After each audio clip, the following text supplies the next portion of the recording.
They say the hardest thing in the world is to let something you love go free. And the life that you once grew to love, cherish, and desire is uprooted from the earth's bastions of life. One is forced to cope with growing anew. How does one deal with this? I cannot answer that question as it stands, for I am still mourning. Rather, this is a tale about laying the seeds of tragic events that have led to my soul's inevitable demise.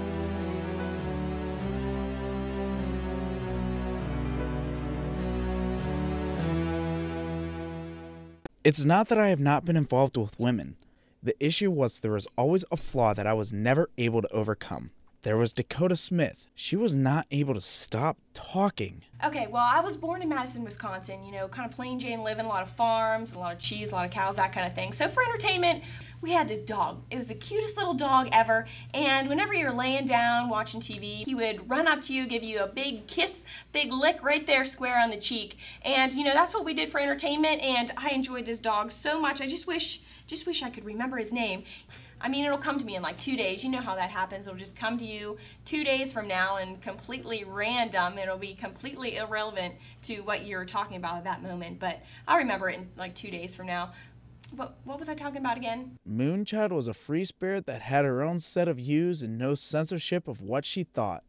The Cosmos are amazing. Why should we question anything but just exist? Can I take your order? Oh, nothing for me. I brought my own. Granola and dried apples. Great for the soul. I'll have the veal parmesan, green beans, and a house salad, please. How can you eat flesh? Mother Nature didn't give us animals to kill and eat. Or to love them. You might as well rip a baby from its mother and feast on it. It's men like you that bring on war. My penis is bigger than yours, so why don't we just go bomb somebody? You find love when you are not looking for it, and that is exactly what happened to me. I was paralyzed with anxiety. Instantly, I could not remember my name, birthday, social security number. I was so stricken that I could not talk to her. I simply left. After all, what would such an elegant beauty see in a man like me? There was something there that was eating at my soul. I felt compelled to talk to her. I was driven back to the spot where I first saw her like the wildebeest crossing the plains of Africa to their grazing lands. And much to my surprise, she was still there. Hi, I don't know how to do this, but I find you absolutely utterly attractive, and I would love if I could take you out to dinner. I don't know how to respond to your silence. I'll tell you what, I'll come back at 8 o'clock, and if you're still here, I'll assume that, you want to get dinner with me. I don't want to put pressure on you. Sounds good? I was so nervous and couldn't sit still. My heart was pounding through my chest, and my mind was racing with dreams of the future. And at last, the clock struck the hour of fate. I'm so glad you decided to go to dinner. Where do you want to eat? I guess I'll pick, huh? I know this nice little quiet place. It's called the Geisha House. What about Tuscany Square? Dinner was amazing. She was fully engaged in our conversation, and she wanted to know what I did for a living, my political views, and she seemed to hang on every word that I said. So from high school, I went on to Northwestern and graduated with honors in engineering. I just went over to MIT and just finished up with my grad program. I'm getting ready to go into my doctorate program next. Things moved fast, and we soon spent all of our time together. I was hooked. I needed her. I turned into a junkie, and my fix was her love. I wanted to tell everybody. It even gave me a reason to call my mother. Hey, Mom, how are you? I'm doing pretty good. I actually called to tell you something. I met somebody. No, she's real sweet, real soft-spoken. She's very pretty. No, I'm excited too. I think it's actually really serious. I'm actually going to ask her to move in tonight. I know it's a big step, but I think I'm ready for it. But Marilyn wasn't as excited as I was when I asked her to move in with me. I think we should move in together. You were talking about how you're having a hard time paying rent, and well, in this way, we'd have extra money to save up for whatever. What do you think? You really seem like you don't want to talk about this. Well, you don't have to answer right now. Just take some time. She didn't seem amused, so I dropped the idea. Our relationship continued as normal and we grew closer. But not all was well. I was stricken with grief and I began to question my mortality. My mother informed me that Harvey, my pet rabbit, has passed on to the other side. That's my mother. My pet rabbit died. I don't know what to do. Damn. And you're not even gonna say anything? Right. What is there to say?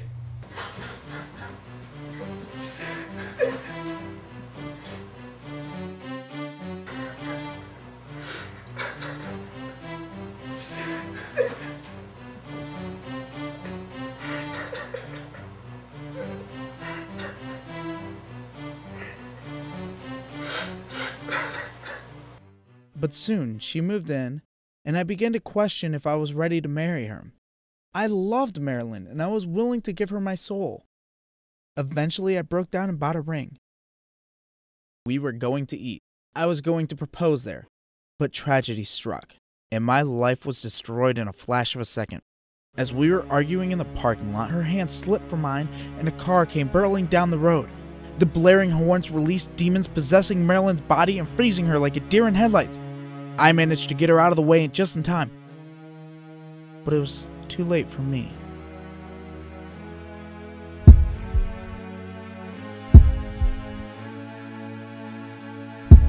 No pain.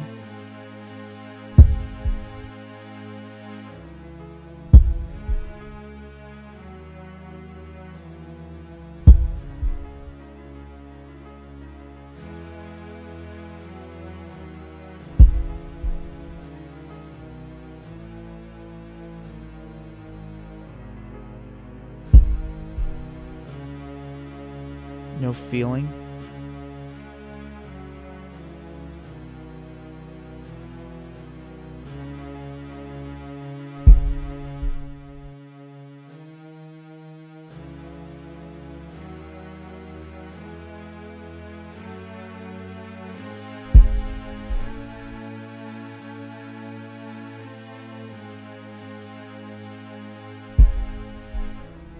Nothingness.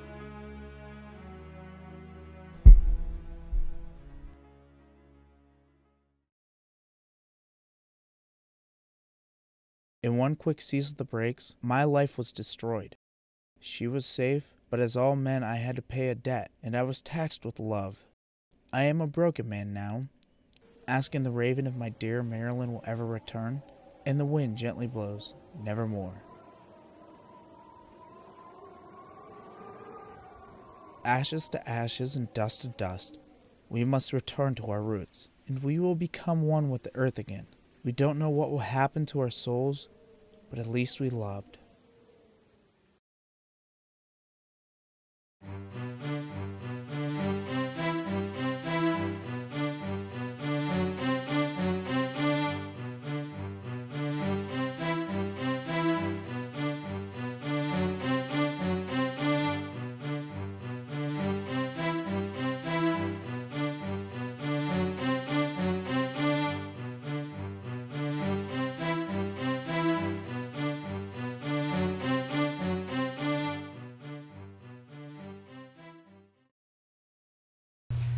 Hello, welcome to my villa.